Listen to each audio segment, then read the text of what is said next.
Stacey, let's talk witchcraft. So, what can you tell me? Because you are a little bit of the a little more expert than I am. But what can you tell me about how far does it go back? I mean, what do you think? Where's the origins of witchcraft? Where do you think that all stemmed from? Well, witch and witchcraft is a derogatory term. It's always been that. It's never been like some of the modern books will tell you that it's this ancient religion that, was, sprouted from Druids and England and all of that, which is bunk. They like to claim that Wicca is the modern or the actual name of witchcraft before it was, used as a derogatory term. That's also bunk. Wicca didn't exist until the 1950s, which is fine. I mean, you can form a religion anytime you want from wherever you want, but it doesn't really have the ancient roots that a lot of New Age occultists would like to give it. The earliest known term or known use of it was actually biblical.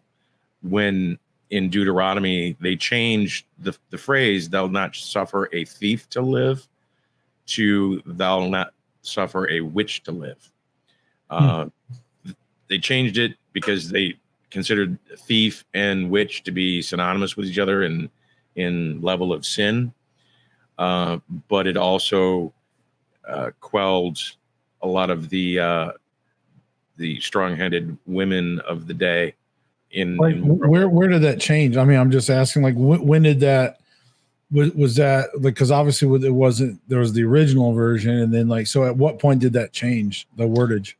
It actually changed just after the Gutenberg Bible was created, because the Gutenberg Bible was, created in Germany, right, by the Protestants, and the Vatican didn't have an official canonized Bible yet.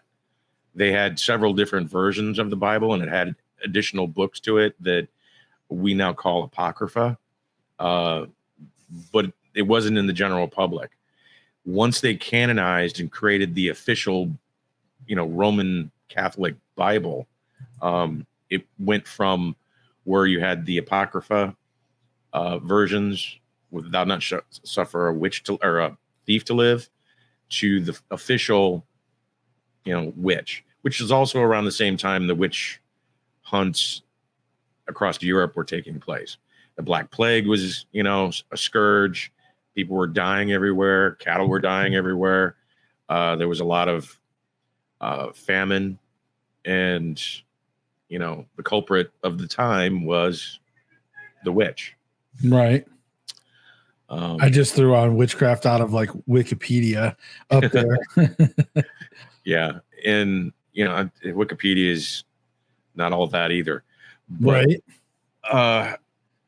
Well, that's why I wanted some contrast to what you're saying, because I wanted, I like how you clarify what, versus just sort of this modern, like, hey, this is what is believed everything is. But then once you start digging down past to the roots of things, and that's what we're trying to obviously get at. But anyways, but yeah, continue. Yeah. I mean, a lot of it comes down to what we would call alchemy and the first iteration of kitchen magic, which was, a lot of homemade remedies and things of that kind to help with sicknesses, midwives, things of that sort. The church wanted to be the official everything in that time period. And if there was a rising industry that they weren't involved with, you either became part of the church or you were part of the occult, which they were very successful in doing that. I mean, they were the global one world government at the time. Right. Kings, bent the knee to the church because, well, they were the ones in power. Oh yeah. Well, and plus because of the evolution of divination, like divination was so powerful that like again, like you said, the kings, they would go to their shaman, or they would go to their priest or priestess or whoever, and they'd be like, when do you think we should go into battle? And they're like looking at the birds and shit, and like, oh, the birds look like it could be in July, I don't. But they would use divination, and it would be so. And then when they would, there was so much power in that. Well, Nostradamus was one who rode that line, that fine line, really, really well in his lifetime, because he was a doctor who was actually curing the plague when he was moving around, because he was one of the few doctors that actually understood the idea of sanitation. You wash your hands, you cleanse, things of that kind were part of his regimen when he would cure somebody of the plague.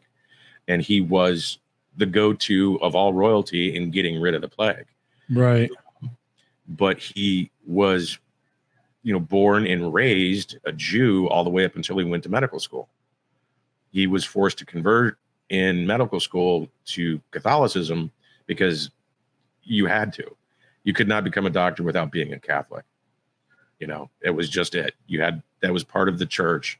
The universities sponsored the church, and it was a Christian school. Yeah, because I think if you wanted to stay a Jew, you had to go to business school, like lawyer. Yeah. Well, it's almost a joke, but it's almost not even a joke.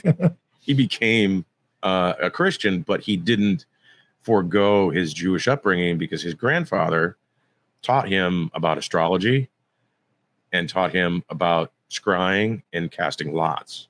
So He was really big into the Jewish mysticism of divination, and then added alchemy on top of that. And then, having specific gifts himself, he was basically had a carte blanche to do the things that would throw other people into the pits for witchcraft, because not only was he good at what he did, but he was doing it for the betterment of those around him. Now I do know that, like, in ancient scripture from like the book of Enoch, where it talked about when the fallen angels came down and were basically like trying to like woo the human women and impress them, they were teaching them like forbidden knowledge, because they had access to additional knowledge that the humans didn't, because they were up in heaven, or up above anyways. And they were the watchers, and they would look over earth, but they had access to knowledge, not all knowledge, but to additional knowledge. And so, in the old scriptures, it talked about that they taught them cutting of roots, and I think it even said casting of spells. I'll have to go and see the exact wording, but it does talk about cutting of roots and I want to say spells, enchantments. I think it was enchantments, enchantments, cutting of roots, things like that. So, and of course, astronomy, or astrology. Anyways, it's really interesting to see where supposedly that almost sounds like some of the origins of where the stuff came from, and really came from knowledge from the heavens. It's pretty crazy to think that, but it was forbidden. So I guess it wasn't for humans to know. So I don't know if necessarily spells and enchantments would be like evil. It just was more of like, humans weren't supposed to know it. Well, I mean, it's since the beginning of time, the whole idea of speaking things into existence has always been there, no matter what culture you're talking about. The language and the voice can manifest reality, whether you're talking about spells, prayers, whatever. I mean, and the difference between the two is really a point of view, not a specific good or evil. Because even in the Bible has what's known as imprecatory prayers in the book of Psalms, that, may his wife be a widow, may his children be fatherless. In the book of Psalms, they've got curses in the book of Psalms. Right. And these things are spoken, and that just by, even if you go from the word of God, the first thing in the universe was, let there be light. and it was spoken, and then there was light. That sort of thing is really what scares people, that you can speak something into existence like that. Right. Now, speaking of that, like, so how is people have a genuine fear witches? Like, what about your modern day witches? Do you think that they're just, full of hubbub, or do you think that they actually can cast stuff? I mean, what does the kind of modern witch look like? Well, there's a rainbow of different kinds. Everything from your New Age to hoodoo to in the Latin cultures, they have like Palo Mayombe. They're actual traditions that go back 6,000 years into Africa. I mean, that kind of thing, it really depends on the knowledge and the tradition itself. Modern witches, a lot of the Wicca, it's a Heinz 57 kind of thing where they're pulling from so many different cultures because they don't have anything of themselves. So they kind of buffet what they consider to be good, bad, or, helpful. Right. But having that knowledge of what to do in any particular situation, they have no real training. They just go with their feeling on what a spell may be, and then it's like throwing spaghetti against the wall and whether it works or not. Right. But I mean, do you think like, okay, so let's just say you get some I don't want to just say women, but even men, like a man or a woman, and they decide like, hey, I really want to get into witchcraft and I want to cast spells and this and that. And they dig in. What type of I mean, can they become powerful, or like, I guess what separates just anybody from just grabbing a spell book versus a seasoned, person that's been doing it a long time? Well, it comes down to the reason why you're in it. If you're in it because you feel victimized or bullied and you're weak and helpless all the time and you want to empower yourself, yeah, you're going to get some of that, but it's going to be very limited. You're not going to get as much power as what you think, because that's not the reason for it. We as humans don't really have that much power to do anything on a magical level.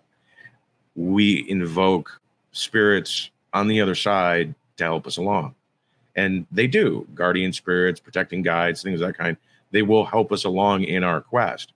But if you're being an asshole and your guardian is there to help you evolve, they're going to stop helping you be an asshole. They're going to just, everything's going to fall flat. They'll do it once or twice to, let you know that they're there and that this is real. But, if you're going to try and, hurt people all the time, you're just going to end up, holding your own Johnson. So. Right. Yeah. And I think, it's always fascinated me. Of course, Hollywood glamorized it with, a bunch of like actual like magic and, changing their hair colors and like, I don't know, all this stuff. Yeah. I think reality meets there is a certain reality. And I guess I guess the last thing I'd like to sort of get toward the back end of this witchcraft section is for the people watching that are interested in it, but like from your perspective and your experience, this is kind of a two-part question. One is spells real? And two, like what's the effectiveness if they are real? Like how does that, you know what I mean? How does that play out in the real world? Well, yes, they're real. And two, like I was saying before, it's a matter of not only experience, but authority. Because like anything, like even like an exorcist, You know, believing in something is not enough.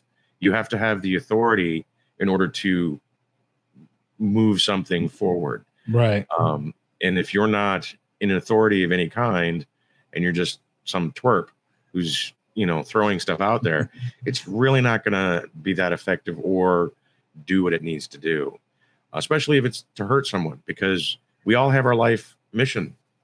If our life mission is to do certain things, spell work is not going to be that effective against that, because we have a mission. You know, that being said, there is a thing called justice. If you have wronged someone and they demand justice through spell work, you know, no holds barred. You know, it's whatever you did that requires justice or rebalancing of the scales is going to happen. And, you know, it wasn't so much that person did magic against you, is that they invoked justice and the universe itself took action. Kind of like karma. Yeah. And I would just say the one thing I can relate to is it's like the intent we use in paranormal investigations. You know, there's some people that can go into a situation and shut shit down. Like when I close things down, I know how to close sessions now. You know, like I have the intent. There's something in the way that you put it out there, and that you know how to just shut it down. And there's some people that, you know, whether they're amateur ghost hunters or whether they're just people like, leave me alone, just stop, leave my house. You know, they're not really shutting it down. They're either desperate or panicking or whatever, but they don't exactly have that that intent, that true, like they don't know how to really exude that intent into the you know, into the paranormal, I guess you'd say. So yeah, it's the authority that comes down.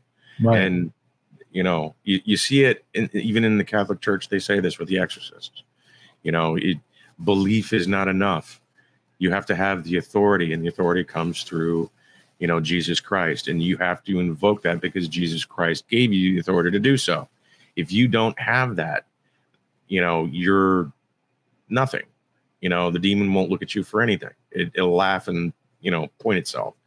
So that's not what, you know, I'm saying about witchcraft, but that authority is paramount to actually getting anything to manifest.